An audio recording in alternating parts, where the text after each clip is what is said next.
Progressives Congress has agreed on a zoning formula that will alternate offices held between the northern and southern geopolitical zones of Nigeria. By this arrangement, all offices that were occupied by northerners in the last 8 years will go to the south and vice versa.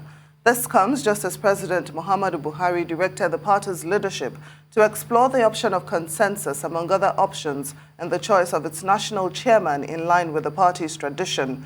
These decisions were taken at a meeting between President Muhammadu Buhari and 19 governors elected on the platform of the APC at the Presidential Villa, Abuja on Tuesday. Kaduna State Governor Nasir El-Rufai briefed newsmen afterwards, saying that contrary to reports in the media of division among the APC governors, agreement had been reached on a zoning formula. For greater clarity into this development, in addition to the APC's preparations for the March 26 National Convention, we are now being joined by Kunle Adegoke, Senior Advocate of Nigeria and a member of the All Progressives Congress. Thank you so much for joining us on Newsday. What more can you tell us about the zoning formula agreed on by the APC?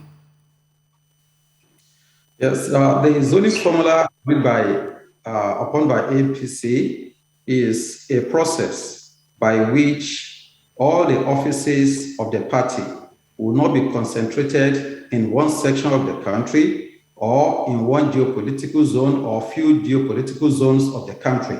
That it will be among all the zones, the various geopolitical zones, and every state will have representation at the national executive of the party. And that is why the idea of zoning, it is consistent with not only the constitution of APC, it is equally consistent with the Constitution of the Federal Republic of Nigeria 1999, which requires all offices of the party to be spread across the length and breadth of it, so that no particular section will have more offices or officers than others. That is the essence of the zoning formula adopted by APC. And it seems we just got information over the last few days that the convention will be moved to the 26th of March. Want to know what your opinion on how the postponement has been and whether you believe everything will be in line for the 26th of March. Yes, the essence of the postponement is actually to facilitate a very workable plan for the convention to hold without rancor, without disagreement among the members and stakeholders of the party, to ensure that the party is well positioned to be able to participate effectively in the oncoming elections. It is the desire of all political parties to ensure that they are well positioned in participating in the process by which new leadership in the country will emerge. And just as APC is planning to have its own convention to ensure that its leaders will emerge in a rancor-free environment and process, the same way other political parties that are serious are equally working towards ensuring that they are better positioned for the elections that will hold in 2022 and 2023. For instance, in Osun, we are going to have governorship election in July, and the convention we are having in March this year is to ensure that we do not only come victorious in the governorship election in Osun in July 2022 alone, that we also emerge victorious in the 2023 elections. So that is the reason why the National Executive, the Caretaker Committee, decided with all other stakeholders to shift the convention a little bit further. And you agree with me that within the party, and just like in PDP and so many other parties, there are internal house cleaning processes going on, which in our own party, in APC, we are working to ensure that the consensus option, as recommended by Mr. President, is fully explored. It's only where it cannot work that we may have to consider some other alternatives. But to a very large extent, we believe that shifting it forward a little bit will give us the opportunity to better position our house in terms of getting ready for the convention to effectively prepare for the national elections as well. That is why the convention had to shift it a little bit forward. All right, Barrister Adegoke, those standing by the side watching how APC conducts their business in terms of internal democracy are always left puzzled by the fact that reaching a consensus always seems to be an Herculean task within the ranks of the APC. There are always rancors, infightings, time and time again. Making little decisions that can move the party forward seems to be the hardest thing for this party. Doesn't it bother you as a member of the APC that all this always unravels? Well, in every big political party, it is always a process that will generate a lot of furore among the members when you want to attain a rancor-free process. There will be disagreements at the beginning, there will be agitations, there will be jostling, in-house jostling. And at the end of the day, you discover that we have always resolved all these crises, and at the end of the day, imagine victorious in elections coming forward. And to this extent, you agree with me that in 2018, we had similar agitations within the party. We had our in-house fighting, and at the end of the day, we were able to resolve, the party was able to move forward. And by 2019, we emerged winners in most of the elections in which the party participated. At least we have the majority of the states, and in most of the states, we have sizable representation that could qualify us not only as a big political party, but as a national political party. And to that extent, I will not see the process that led to the agitations, the rancor, and what have you in-house to be a negative thing. It is a process that prepares every political party towards being better positioned, strengthening internal democracy within the party. Yes, no, but in Rivers State, for example, if I were to interject, in Rivers State, for example, we saw how things actually played out. It wasn't to the benefit of the party, as the party were the ones that were the losing position in the Rivers State, for example. Yes, we learned lessons from it. We learned lessons from what happened in Rivers State. We learned lessons from what happened in Edo State. We learned from what happened. And that is all is in this situation that we are taking all these lessons together to ensure that the next convention will not generate as much crisis as what we had in the past, and will be in a position to effectively settle the dust and allow us to move forward. We actually take cognizance of the fact that our losses in those states could have been avoided.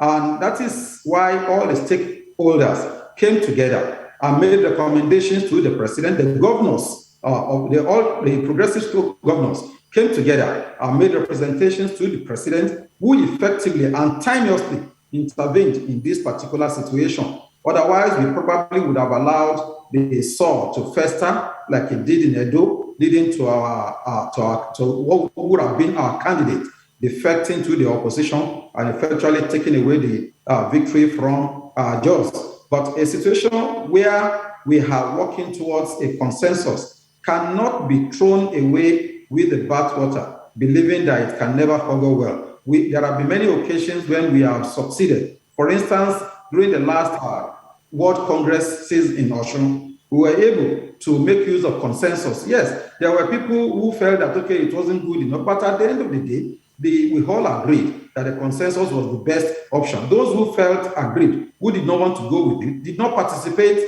in the process. And that is why when they went to court, the court had to throw out their case, because when you did not participate in the process, you cannot question the process. So the consensus option has always worked for us. Baba Akande, as the chairman of our party, the pioneer chairman of our party, of then ACN and later APC, marched through the consensus option. We reaped benefit from it. Chief John Odige Oyegun, he marched through the consensus option. We reaped benefit from it. At least it was after his emergence that the presidency of the country came into our party. Then Adams Oshiomhole also emerged through the consensus option. When we had disagreements with his to send him away, and that means that in our party, we have internal democratic processes that we employ whenever the situation demands for us that we act on any development.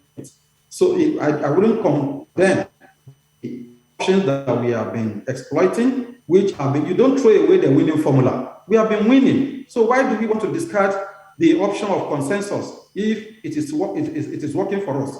If we have disagreements, if we have fundamental disagreements with the process, and we see... All right, Barrister Adegoke, let's press on some other issues. Okay, talking about the winning formula, let's look at the economic situation in Nigeria. The rampant insecurity, the way young Nigerians are desperately seeking, greener pastures abroad, including, and even the APC's struggle to put its house in order. How optimistic are you that with all these factors, the APC can still win at the national level in 2023? Yes, I appreciate all these factors.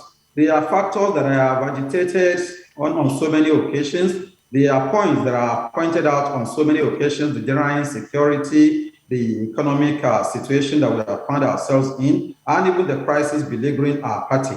And these are things that I call on the leadership of our party to work upon. And I believe that to a very large extent, you see that the majority of the people still have a lot of sympathy for our party, on the basis of the fact that, well, our campaign, our agitations, our efforts might not have yielded the best for the people. But to a very large extent, I wouldn't condemn the leadership, I wouldn't condemn the party for what it has been able to achieve so far. There are lapses, there are areas that are not sufficient in terms of our recommendations, in terms of credentials on our part. And we must acknowledge this. Failure to have self-criticism is a design to end in a Waterloo. And for any conscious political activist, any conscious political party, any conscious political leadership that is not ready to take criticism, such a political leadership cannot take the people forward. We acknowledge all this, and we are working decisively towards ensuring that the next election, by the time the elections will be around the corner, the other political parties will realize that what Nigeria has been able to take as steps forward will only require a competent leadership to come in and consolidate upon and ensure that the targets that we set for ourselves in 2015 can be achieved. If not in 2023, by 2026, Nigeria would have been liberated from all these crises that we are talking about. It's unfortunate that we have so much insecurity in different parts of the country. I'm not comfortable as a person. It's unfortunate that the dollar to naira situation is getting worsened. But I believe that with certain individuals that we are looking at, Mr. Adegoke, just for the sake of time, allow me to interrupt you for the sake of time. My apologies. We want to know your take on the president's non-assent of this bill, the Electoral Act Amendment Bill. We have been waiting. Everyone is holding bated breath. As a lawyer, what is your take on what the holdup could potentially result in? I believe the president is scrutinizing every provision of the bill to ensure that it finally comes to terms with the positions of the law before he signs. And it is mandatory on the president to meet the constitutional requirement of assenting to the bill. If he doesn't, then the National Assembly will be in a position to override him. He is not a monarch. He's not a potentate. He is an elected officer representing the will of the majority. And I believe that as a Democrat, he realizes the importance of the Electoral Act in the conduct of elections and replacing leadership at intervals as recommended by the Constitution itself. I don't see the president as withholding assent again this time around, insofar as we have a deadline that is already moving very close. Today is 23rd of February, and we cannot afford not to have a particular law that will guarantee effective transition in Nigeria come March 1st, 2022. Senior Advocate of Nigeria, Mr. Kunle Adegoke, thank you so much for joining the program and speaking with us.